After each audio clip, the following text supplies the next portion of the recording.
Media meeting is now streaming on live onto YouTube. Does it say it on the? It's literally saying live on YouTube at the top left corner. Yeah. Quite exciting. Yeah. Modern world. I don't. The modern world. And we're there. Hello, YouTube. Hi, YouTube. Hello there.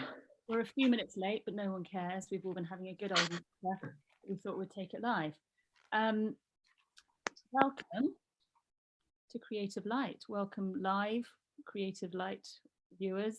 Welcome in the future, where we speak to leading women across the arts and explore how creativity has helped them positively and personally refocus and help others at times of change and challenge. And today our big spotlight is shining on the world of music, a world that's very dear to my heart. And we're joined by two brilliant female singer-songwriters, both with their own stories of navigating the music industry and redefining their career paths. So introducing the brilliant Amy Studt. Hi. Hi, Amy. At the age of 12, Amy recorded her first debut demo albums, which would go on to get her signed to Polydor Records, and went on to release her first single, Just a Little Girl, in July 2002. It was followed almost a year later by the smash hit Misfit, which I absolutely adored. And with that achievement under her belt and a gold debut album, she went on to part ways with the label that signed her Polydor shortly before her 18th birthday. Her more recent releases have focused on her experiences with suffering in the years that followed this change, and her battle with depression, anxiety and heartbreak. But as Amy has said, her music is ultimately one of survival and hope. Introducing Isabella. Hello. Isabella, a singer-songwriter and spokesperson for the Featured Artists Coalition, the FAC, which help artists connect and enable one another through peer-to-peer development. Isabella has already touched success as an artist, having been signed to Sony Music Germany, releasing a debut album with them, is that right? Debut album, Unexpected, which had over 3 million streams, before terminating her recording contract in favour of regaining creative control as an artist, which is something I want to talk about later on with you both, creative control. I actually caught up with Isabella earlier, and probably a good starting point for us all to talk about lockdown and what you guys are up to. Isabella said that actually she's using this time quite productively to redefine her career and rebrand. So Isabella, is there anything you can kind of tell us about that, and maybe kind of what you're going through as an artist at the moment, your feelings on the process of lockdown and isolation? Yes. Well, I think lockdown for me has been like really like a roller coaster, emotional roller coaster. Definitely, it's been like some days would be like really, I feel really up and be like, oh great, I have so much time now and can do so many productive things. And other days are just like, oh my God, I don't even know what to do. I just want to stay in bed.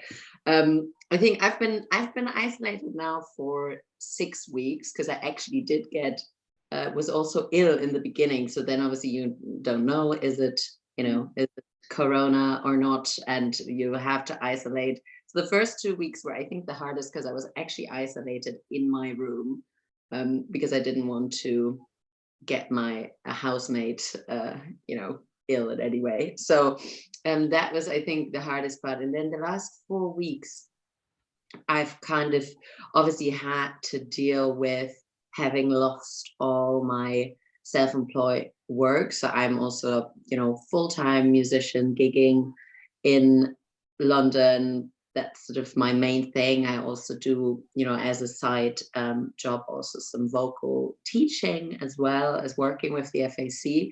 And obviously all that gigging and everything sort of suddenly was cancelled due to the situation, obviously, which kind of was a bit hard because it was very scary. at first, where you thought, oh my God, like everything is just, I just lost everything.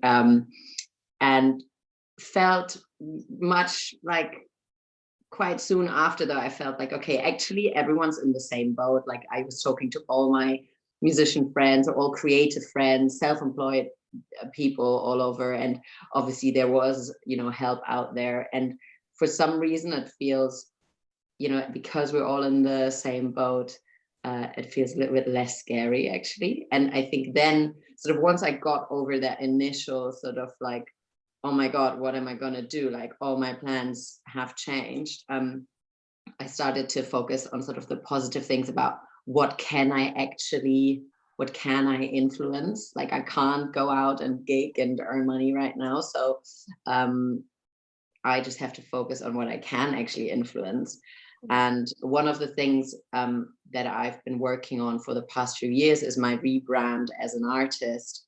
Like you said, I was signed to a major label, and sort of, where everything, the look, the sound was quite, it was, I didn't feel like I had as much control of it as I maybe wanted to have. So I've been taking the past few years really focusing on that rebrand, being in the studio a lot, writing lots of new songs.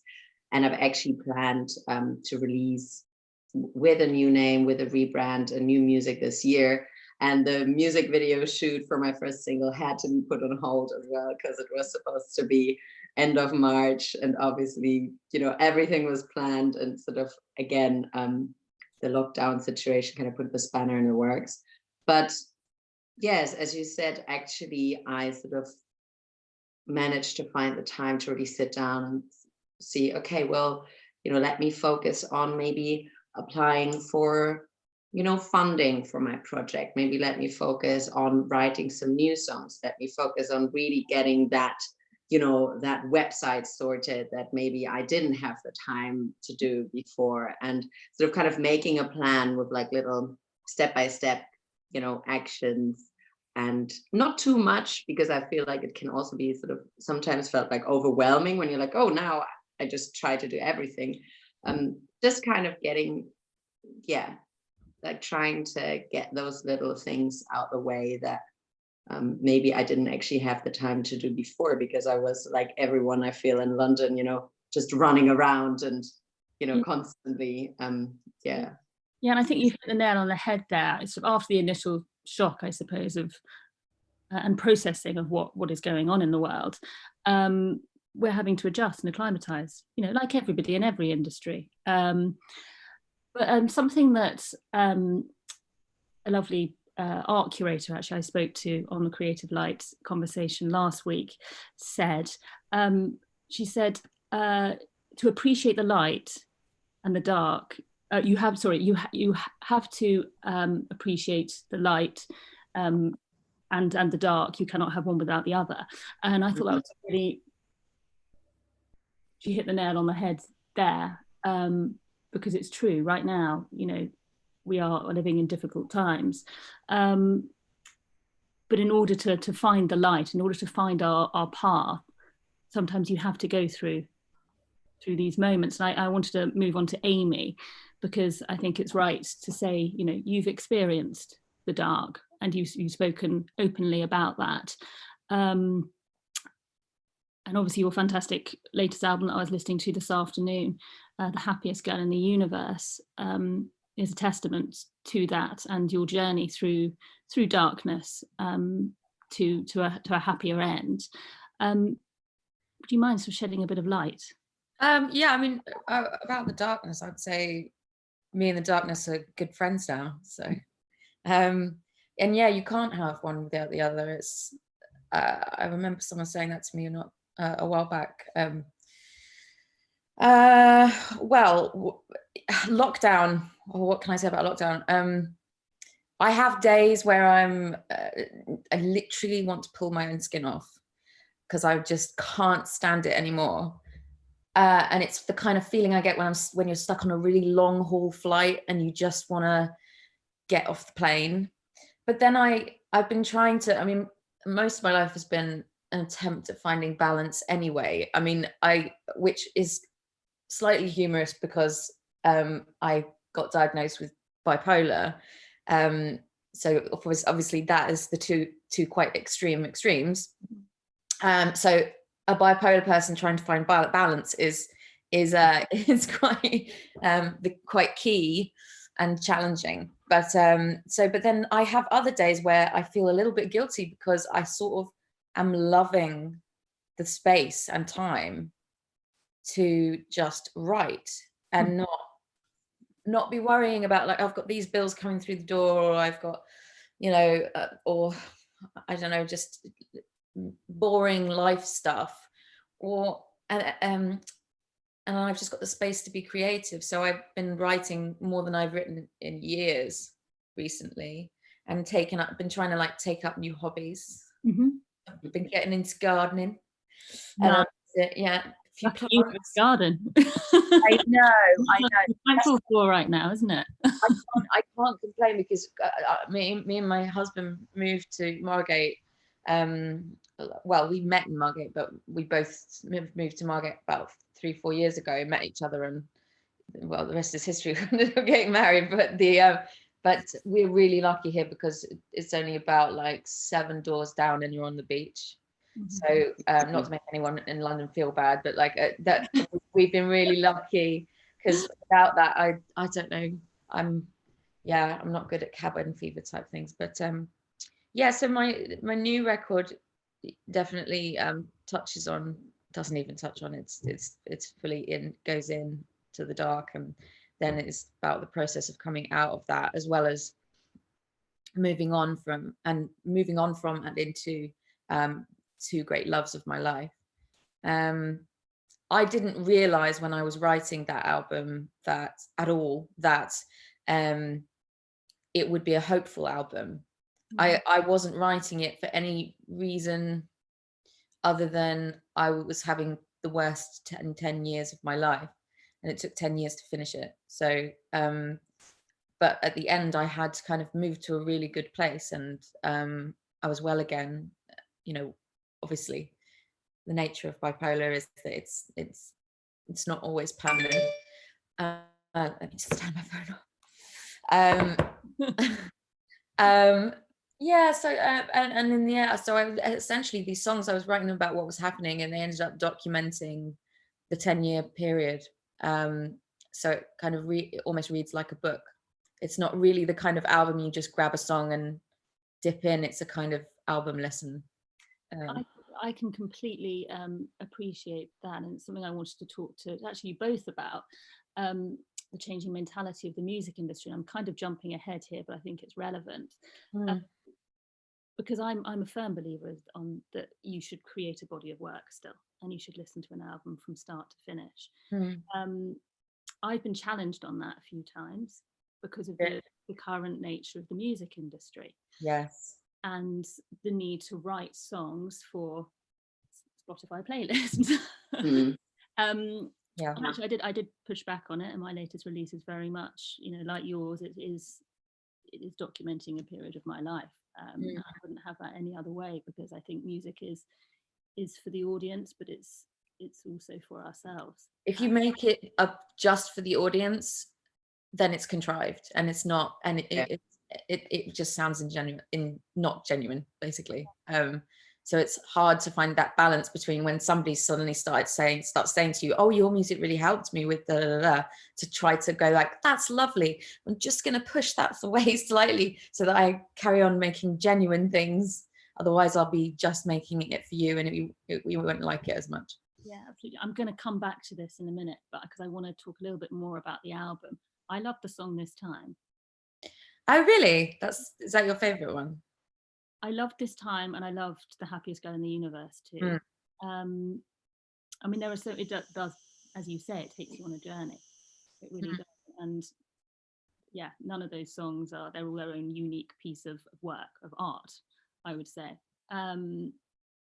This Time, though, sort of stood out to me, and it was almost like a turning point in the album. Yeah. I don't know if that is just sonically, but listening to the words as well, was that sort of a moment that you began to see the light? it was a moment where I was at my lowest point, and I'd gone to Wales to work at Toby, who I did the record with, studio in on Drummers Hill, funnily enough. And we spent 3 days trying to do something, and I was so unwell. And I think in a fit of like rage, I smashed my laptop to pieces, which I regretted a lot afterwards. And then I said, look, this is pointless. I'm just going home. Like, you should just drive home. And then whilst he was packing the car, I sat at the keyboard, and we ended up writing the song in about an hour in the end. And it just came out, and I think it was almost the reassurance. A lot of the backing vocals tend to be the internal dialogue I'm having with myself, and so I think that and especially it evolved when we started doing it live, because all my friends were my band members, and so then they would be singing the we won't give up this times. Yeah. And so yeah, so I guess, but then they say in therapy, don't they, that you have to reach your lowest point before you can start coming back up. Yeah. So in a sense, it's both things to quite an extreme. Interesting. Yeah, no, I loved it. And also, as I say, that they're happiest girl in the universe, which was started quite early on. The song was started actually quite early on, but it was finished at the end, because it was about a girl called Lisa that I was friends with at a psychiatric hospital when I was sectioned. And we used to write letters to one another. So essentially it's a letter to her. It started off as a letter to her, and then actually it was a letter to myself eventually. Yeah, I think it's beautiful. I really do. It's fantastic. Thank you. Isabella, isolation obviously has its limitations. But I would say that being an artist also has its moments of feeling where we feel incredibly isolated and alone in ourselves. And that can be when you are surrounded by the wrong people. Mm-hmm. And I think this is possibly something that you have felt, having spoken to you about your experience before with your previous label. Can you talk a little bit about that, about the feeling of lack of creative control, and what perhaps that did to you at that time, and the decision you made to move away from a major label? Yes, I just wanted to quickly, actually, because it's still in my head now, what Amy said with the, writing the song in like 1 hour. I don't know if you can also relate with that, but I just feel like this is like the beautiful thing about music, isn't it? That it's that you didn't even plan to write a song that moment, but it just comes out, and like within 1 hour. I feel like that's sometimes the most, I've definitely had those songs as well, where it's just like the most true to yourself and the most sort of emotional. It's like weird how that sometimes can happen. It's the best feeling as well. Like when it's so fast like that, it's the best feeling in the world. And it's like a question that I'm sure you guys have been asked, and I always get them in, blog interviews. How do you write a song? What's the formula to write a song? There is no formula. Formula. Nothing. No formula. Yeah. And sometimes you work on a song for years, and then there's one song that in 1 hour done, and you're done. Yeah. It's great. I love that about music. No, but of course, so with I think so. I don't want. So the experience I had with a major label, I think it's been really great. So I think there is a lot of artists who had really, really bad and probably, experiences that were really bad. I don't look at the experience sort of thinking, oh my God, that was a bad experience. But also because I try to change, try to sort of get the positive out of that experience. And I know that I was surrounded by a great team of people, but I was also it was sort of, you're in between that decision of like, okay, I'll go with it because this is a great opportunity. And I think a lot of artists can find themselves in this position, that obviously so many years before that I was writing and creating and putting stuff out there and working, so hard, like with like trying to manage and songwrite with a 10-piece band and trying to push it. And it's, as we all know as artists, it's so exhausting sometimes, but also you feel like you don't have a choice, because that's what you will always do, because like you would not be happy if you would do anything else. And then suddenly there's that moment where someone hears you and is like, oh yeah, this is great, and we can sort of get your stuff out there, and people will be able to hear you, and we have money that we can push into this project. And which obviously a lot of the time it's with major labels, the great thing that they really have is the money that they can put behind a project, and people can actually hear it. So I think obviously all of that was really great, but at the same time, because there was a lot of things happened quite quickly, and there was a lot of pushing for an album to come out at a certain date.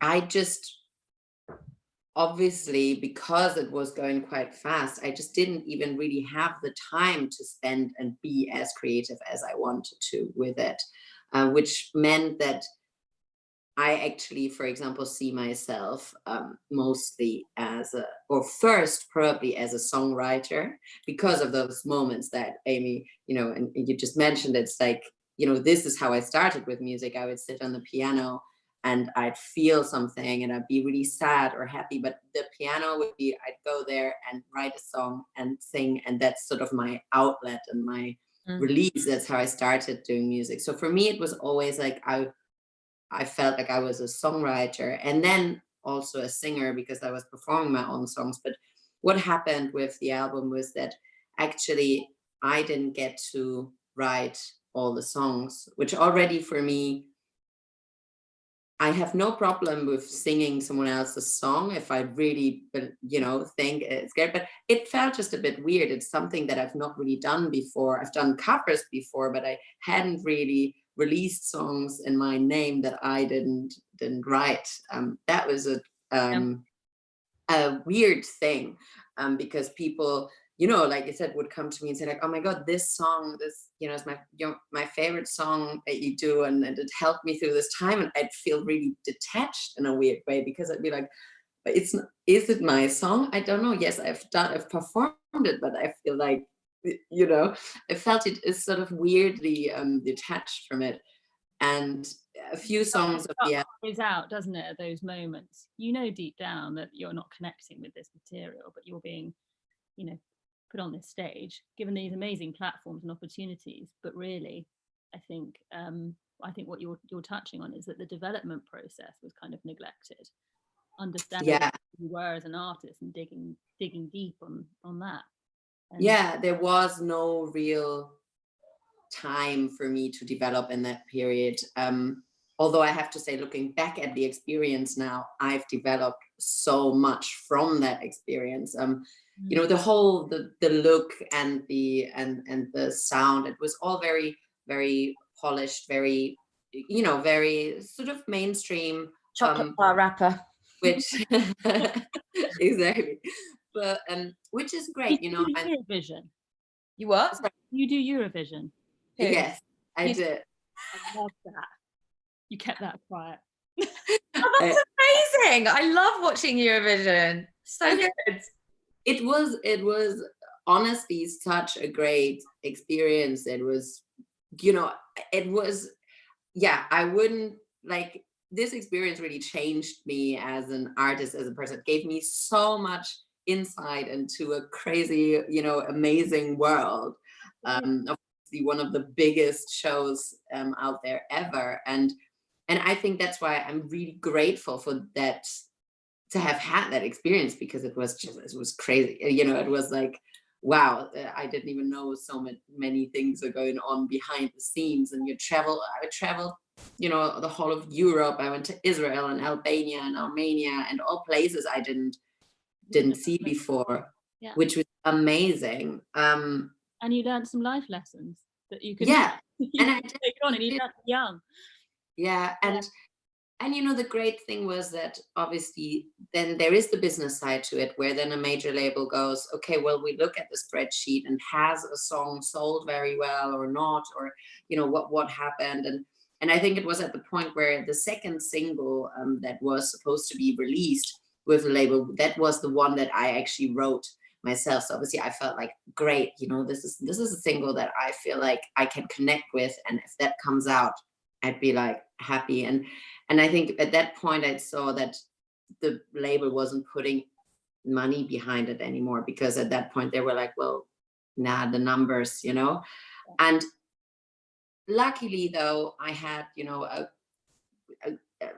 I feel like I had a good team I could talk to them and be like, okay, well, we signed actually a 5-album deal, I mean, I could have been in that deal for quite a few years, but we were both like, okay, I want to go back to making music in London like I started doing before. And the label were like, okay, well, let's terminate, we basically managed to terminate the contract, or they agreed to terminate the contract early, which I'm really grateful for. Yeah, that's really nice of them. The artists have that option, because they saw that it wasn't really, I think it was a great time, and we left on good terms. So I'm really grateful for that.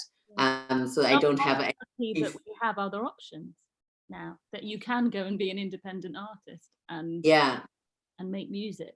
Make music, because although it is really, really hard being an independent musician, singer, songwriter. I don't deny that. And actually, yes, obviously you have been through the same experience, Amy. You have been signed back in the day. I mean, the industry was incredibly different when you were signed. I was very different at the same time. I think I was signed in 2001.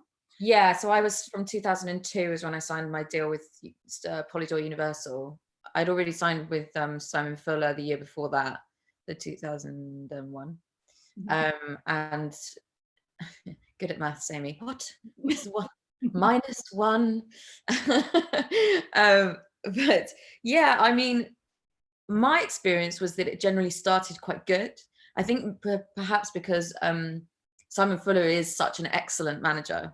Like, so it is such a rarity, apparently. Well, and actually I have experienced that it's quite a rarity to get a manager who is quite so loyal and good at what they do, and influential. And I know that he and 19 kept me very well protected from the outside world. And from the label side. So I had almost no contact with the label myself personally. It would just be the message passed through my management. And it started off really well because I think we were all on the same page as to the sort of thing that I was, the person I was, the artist I was, and the as far as the aesthetics goes anyway. But by the time it got to the third single, I think panic set in. I think they had spent more money than they should have done, and everyone got nervous. So then this vice started, like slowly squeezing down on everything, nicing up everything, make sure there's nothing too scary, nothing too challenging. And yeah, in the end, I remember sitting in a meeting once, and a good friend of mine, actually, there now, and has always been a good friend of mine, but she started the company with Simon. I remember her saying to me, I just don't feel like you want this. And I was like thinking to myself, I don't want this. I don't want what or they are offering me. I know where I want to go artistically, but I don't feel like I'm able to do that. But I, at the time, I didn't think I spoke up at the time. I mean, I was You were really, young. I was really young, and even though I was so feisty, and you know, maybe potentially a little scary to some people, I definitely spoke up for myself. But but I was still, 16, 15, 16. And when it's you against a massive company, or against, it's intimidating. Yeah. You still look at someone in their 30s and think that's a really old person. Yeah. Which is now me. But also you have no life to compare it to. Yeah. Your thoughts and your feelings. And I think that's why you don't challenge, obviously. And I know at that age I was just rolling with it. I just thought this was life, and that adults were right. And that I knew deep down certain things didn't feel like me, but I went with it. And as I say, you learn those lessons. Yeah. And no regrets from you? From me, no, I regrets. Well, I don't really believe in regrets in general. I've only really got one thing in my life that I would have regret over, and it's not to do with my career. I think that everything is sort of, even if it, what's that phrase? Everything will be all right, and if it isn't all right, everything will be all right in the end, and if it isn't all right, then it's not yet the end. Yeah, I love that. I love that, which I love. And all of those places where you're trying to figure out where you want to go, they all lead you to the place that you want to get to.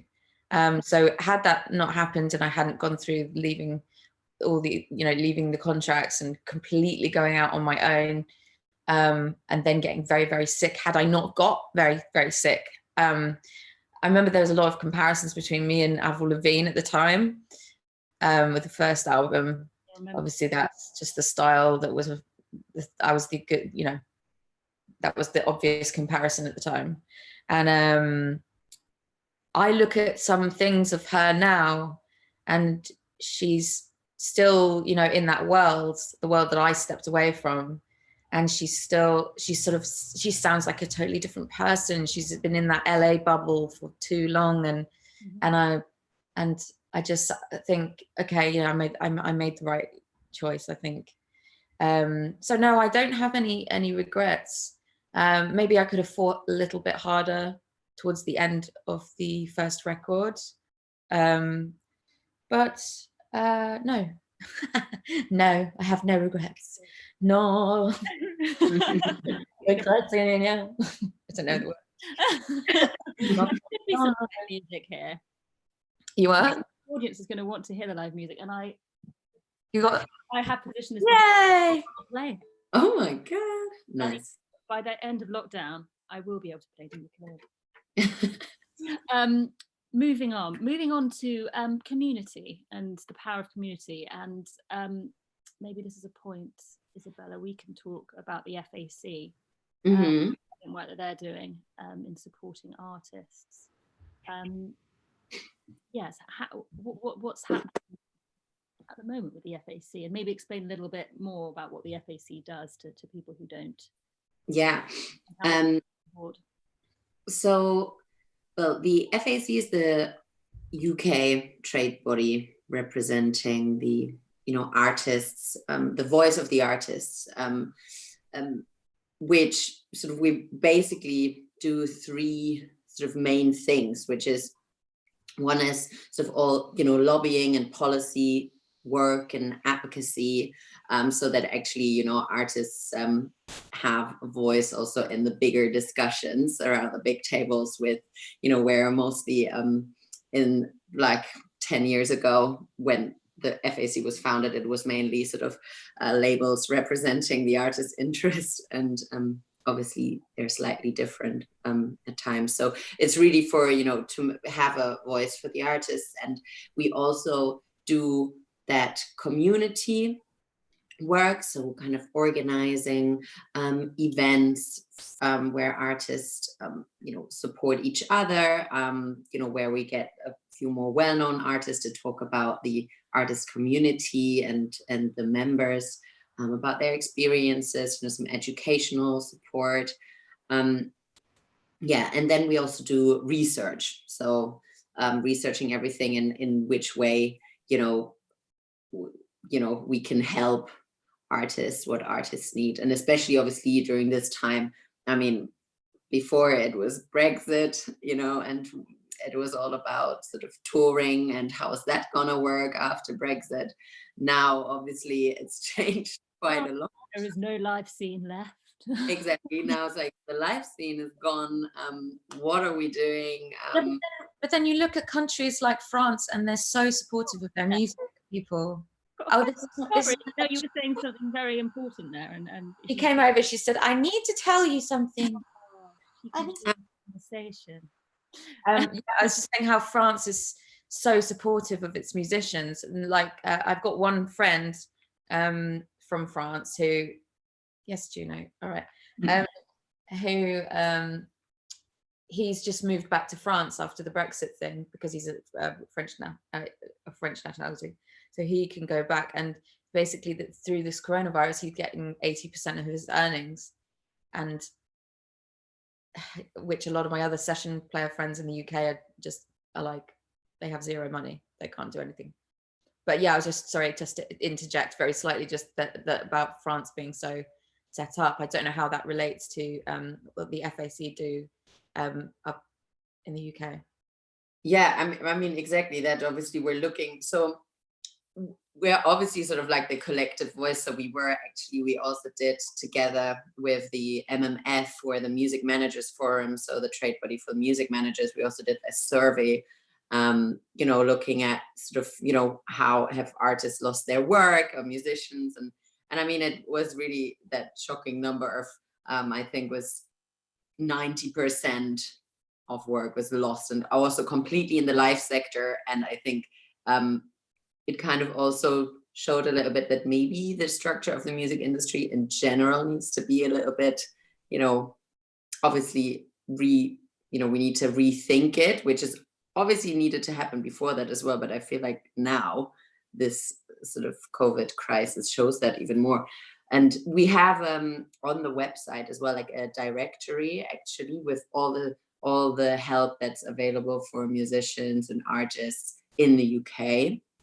So I think it's the fac.org and then /COVID-19. So and that is updated regularly. And I mean, there are great things out there as well. Like, for example, Help Musicians are doing amazing stuff. Like, I really love them, I have to say, because they've been helping me as well in times. And with this situation, they've, have like a hardship fund, and they are different. Obviously, PRS are doing something, but obviously this is all charities. So of course, like the government is now, doing, apparently from June, they're gonna be doing the 80% of the earnings for self-employed people as well.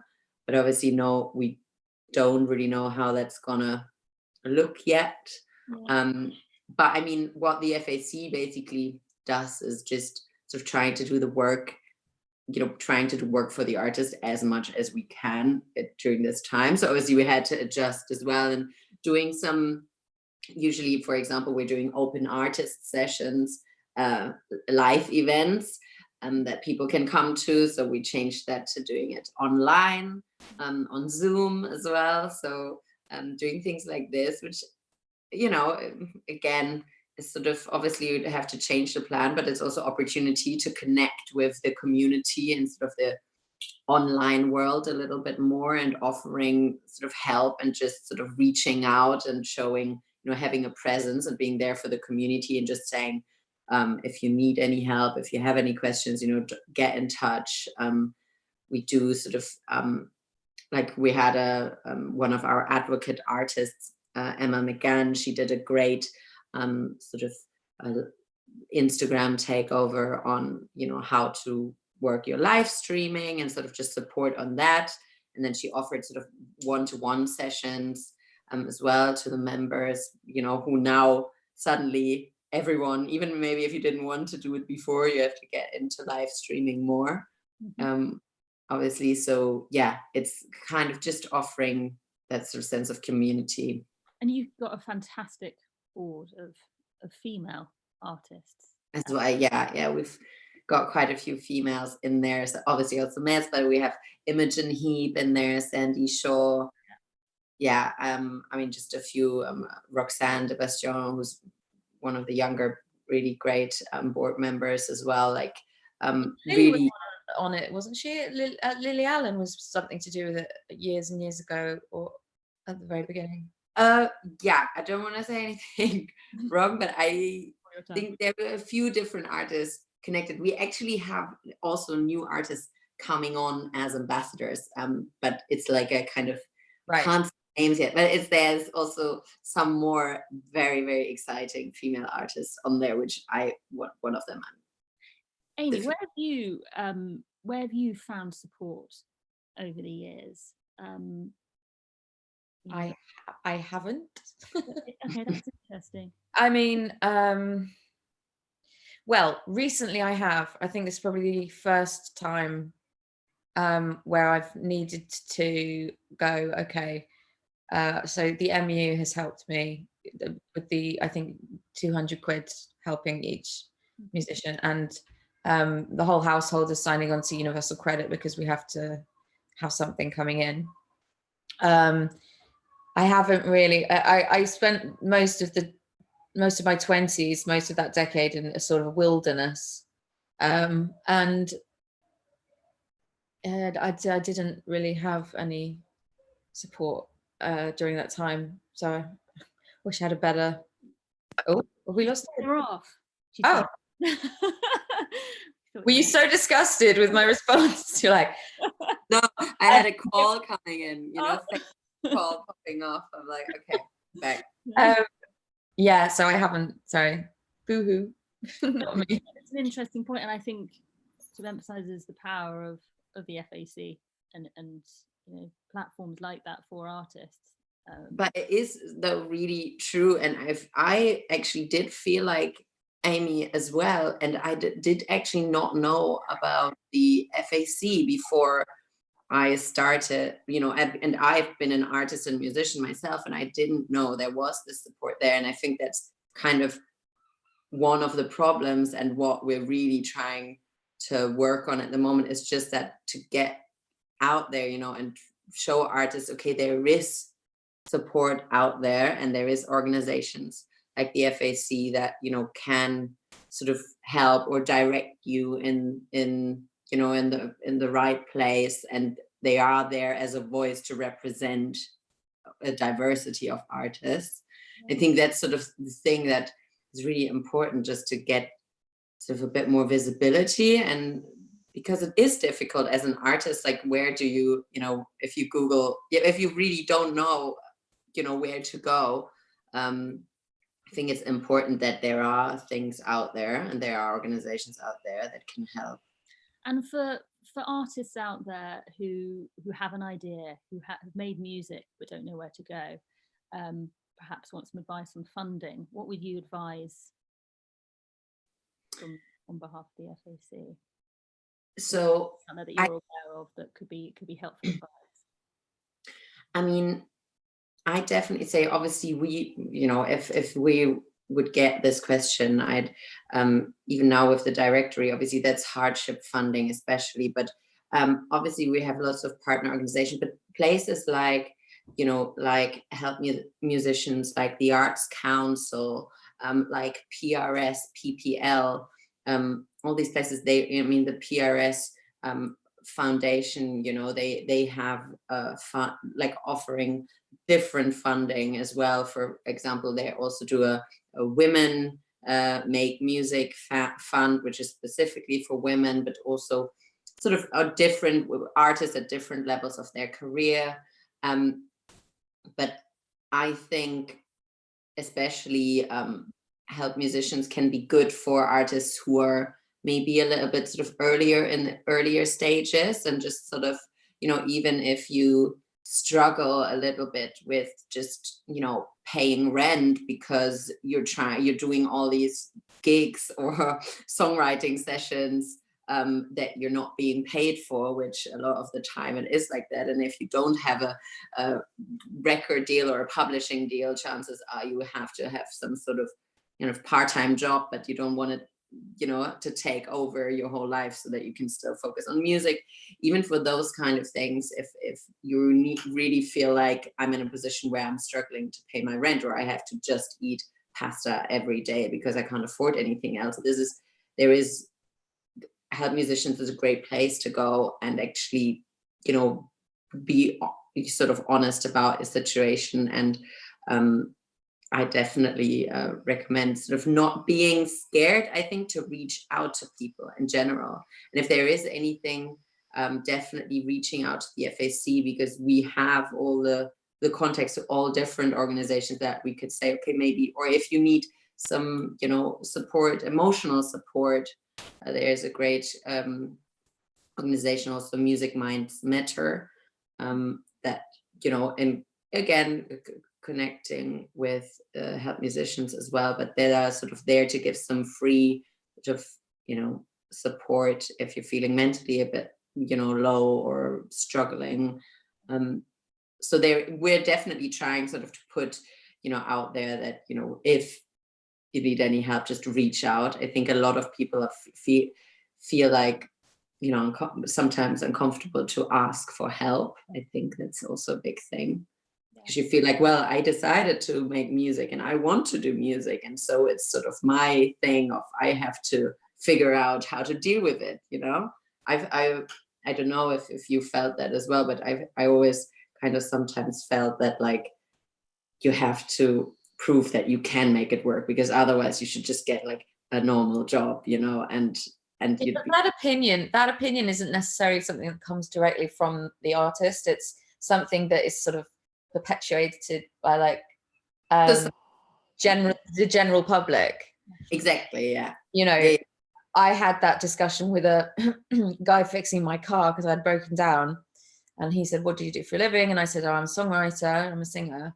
And I says, so I pressed him a little bit about, so what do you think about, Spotify and all these things, and I'm getting music for free? I said, "Do you ever pay for music and stuff like that?" And he was like, "Oh, it's something that," but he basically said, anyone can do that job, can't they?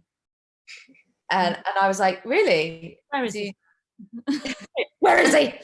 But I said, "Oh, it's so you wouldn't mind if I didn't pay you for your work today fixing my car, because anyone can learn how to be a mechanic."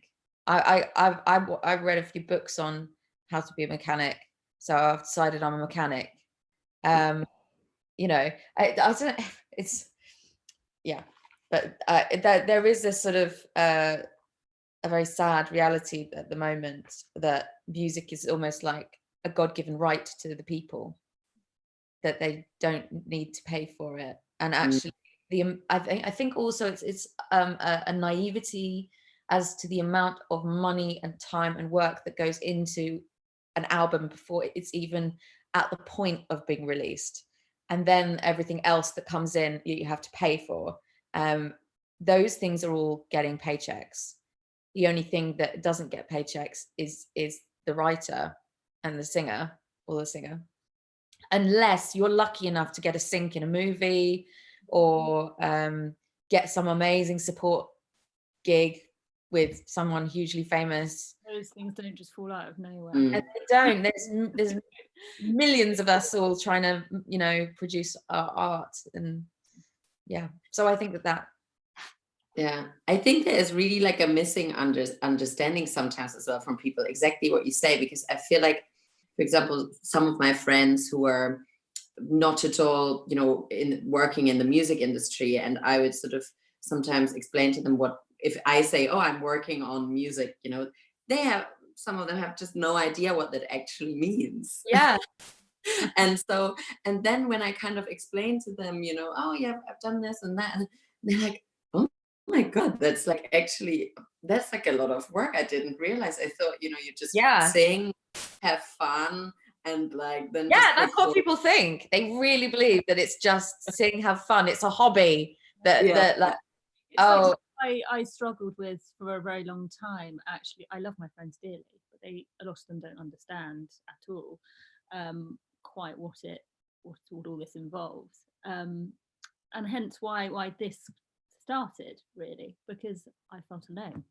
I felt like I didn't have people that I could actually share these thoughts and ideas with, and you realise that everybody has been through it in one way or another.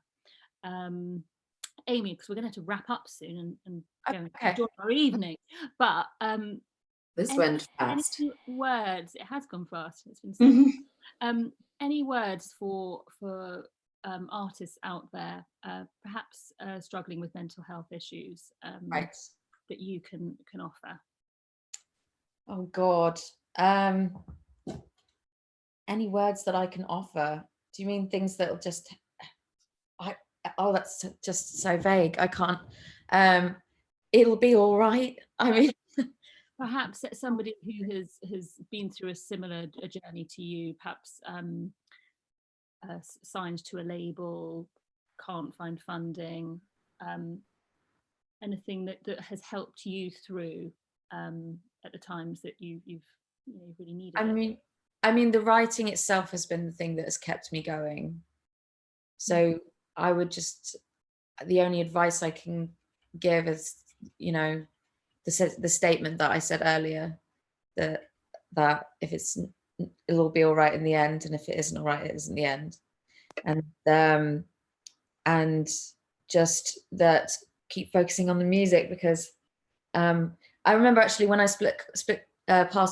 parted ways with Simon, I asked him if he had any last advice for me, and he said, let the world catch up with you. You just keep creating your art, and then let the world catch up with you.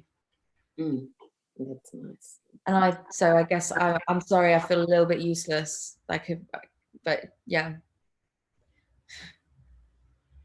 I think that's fantastic advice. Okay. Thank you. I'm going to use it in the future. Good.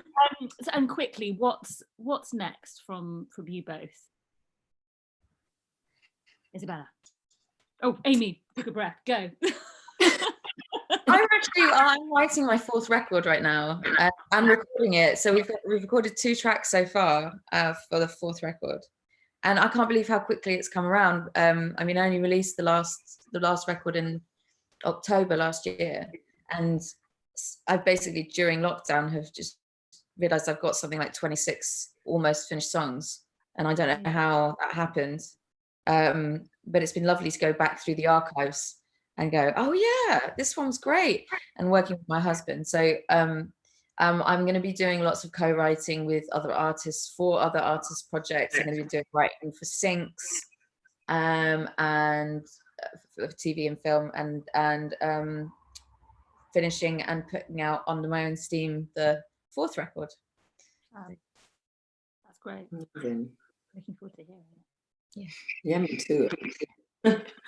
And I'm I obviously haven't released any music since well, for like 3 years now. So I'm sorry, I cut out again. Okay. I will release some new music this year, so I'm very excited about that, because finally that's gonna be sort of what I've been working on for the past 3 years in the studio. And I'm, after this lockdown is over, hopefully this year we manage, like with my manager, we're working on releasing 3 singles with the new artist project, so I'm quite excited about that. Awesome. Right. I'm going to fire some very 3 quick fire questions at you both. I am most creative when I feel the light or feel the dark. Oh. Immediately I'd probably say feel the dark. It's like, but then also I feel like when it's Feel the Dark, I am just, there's like a magnet that gets me, I just sit on my piano, have to start playing and sing because that is how I deal with the dark, I think. But then the light, inspiration. Yeah. The light, when you get that electric bolt of inspiration and you're so excited about your idea. Oh, they're both on the dark in a better state to reflect on those other times because you're removed. Yes, possibly. I'm gonna go with the light. You're gonna go with the light, and Isabella's gonna go with the dark. Okay. Oh God.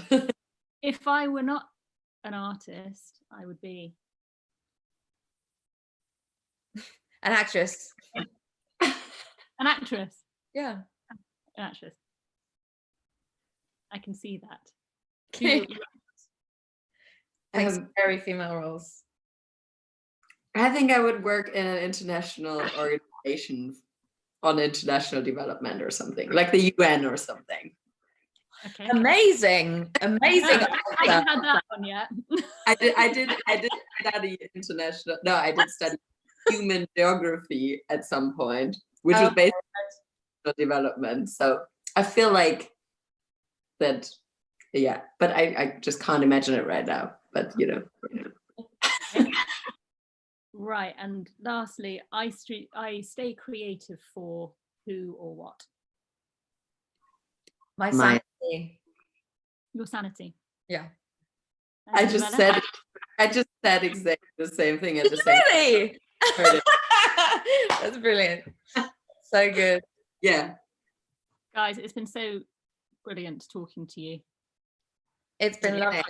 Really interesting, and obviously stories that I can resonate with as well, and I'm sure very inspirational to all those watching. Do you mind telling the audience how people can find you and follow you? You go first.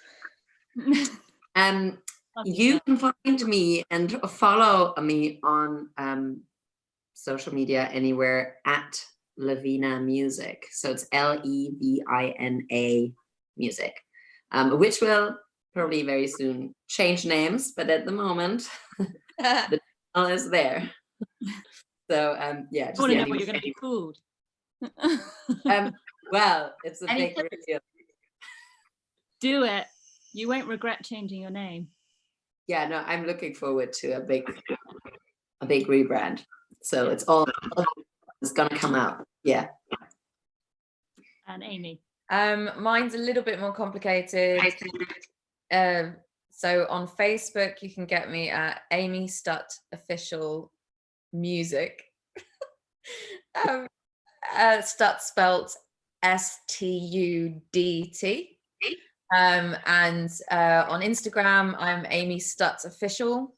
On Twitter, I'm Amy Jane, Jane Studt.